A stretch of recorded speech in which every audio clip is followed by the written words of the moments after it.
ଦେଖନ୍ତୁ ମୁଁ ଏବେ ଗୋଟେ ଛୋଟିଆ ନ୍ୟୁଜ୍ରେ ଦେଖିଥିଲି ଆମର ଉପମୁଖ୍ୟମନ୍ତ୍ରୀ କର୍ଣ୍ଣ ସିଂହ ବର୍ଦ୍ଧନ ସାର୍ କହୁଛନ୍ତି ରାଷ୍ଟ୍ରପତି ଆସିଥିଲେ ବିଜେଡ଼ି ଗଭର୍ଣ୍ଣମେଣ୍ଟ ଲାଇଟ୍ ପଳେଇଲା। ସେଇଟା କେଉଁ ଲାଇଟ୍ ଥିଲା?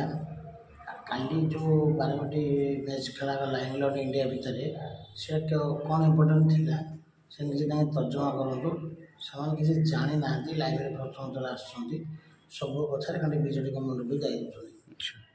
ତେଣୁ ଲାଇନ୍ କଟିଗଲା, ଲାଇନ୍ ଯେଉଁ ବର୍ତ୍ତମାନ ଅଫ୍ ହେଇଗଲା ବୋଲି ବାରବାଟୀ ଷ୍ଟାଡ଼ିୟମ୍ରେ ଆଉ ଯେ ସେ ମାନେ ଗୋଟିଏ ଆନ୍ତର୍ଜାତୀୟ ସ୍ତରରେ ବର୍ତ୍ତମାନ ଖେଳଟା ହେଉଥିଲା, ଲାଇନ୍ କଟିଗଲା। ଏ ବାବଦରେ ଆପଣଙ୍କର ହୁଏତ କହିପାରନ୍ତି ଯେ ବର୍ତ୍ତମାନ ବିଜେଡ଼ି ଗଭର୍ଣ୍ଣମେଣ୍ଟକୁ ସେ ଦାୟୀ କରୁଛନ୍ତି, କିନ୍ତୁ ଆପଣ ଆପରେ ଯେଉଁ ସାଧାରଣ ଲୋକଙ୍କର କ'ଣ ପ୍ରତିକ୍ରିୟା ରହିଛି ବୋଲି ଆପଣ ଅନୁଭବ କରୁଛନ୍ତି?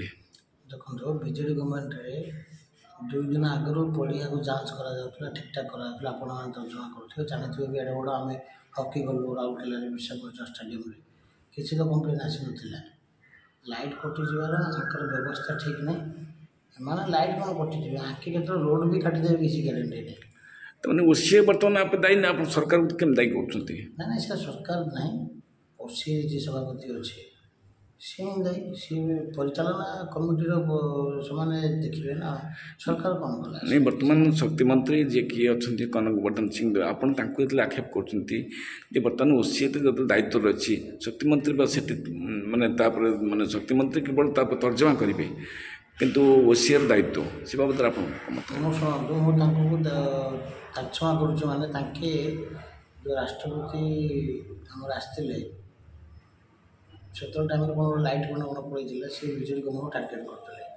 ତ ଆପଣଙ୍କର ଆଙ୍ଗୁଳି ଦେଖାଇବା ପୂର୍ବରୁ ଆପଣ ଦେଖନ୍ତୁ ଆପଣଙ୍କ ତଳେ ଆଳେ କେତେବେଳେ ଆଙ୍ଗୁଳି ଆସୁଛି। ଆପଣ ସବୁ କଥା କ'ଣ ବିଜେଡ଼ି ଗଭର୍ଣ୍ଣମେଣ୍ଟ ଦାୟୀ କରୁଥିଲେ? ବିଜେଡ଼ି ଗଭର୍ଣ୍ଣମେଣ୍ଟର ଯାହା ଡେଭଲପମେଣ୍ଟ ହେଇଛି ଆପଣଙ୍କୁ ସେଇଟା 7 ଜନ୍ମ ଲାଗିବ ଡେଭଲପମେଣ୍ଟ କରିବା ପାଇଁ। ଆପଣ ଜାଣିବେ ଆଉ କିଛି ଦିନ ପରେ ମିଶନ ଶକ୍ତିର ମହିଳାମାନେ ଲୋର ପିଏମ୍ଜି ଛକରେ ଖାଇକି ବସିବେ, ଆପଣଙ୍କ କ୍ୱାର୍ଟର ଭିତରେ ପଶିଯିବେ, ଆପଣ ନଥିବେ।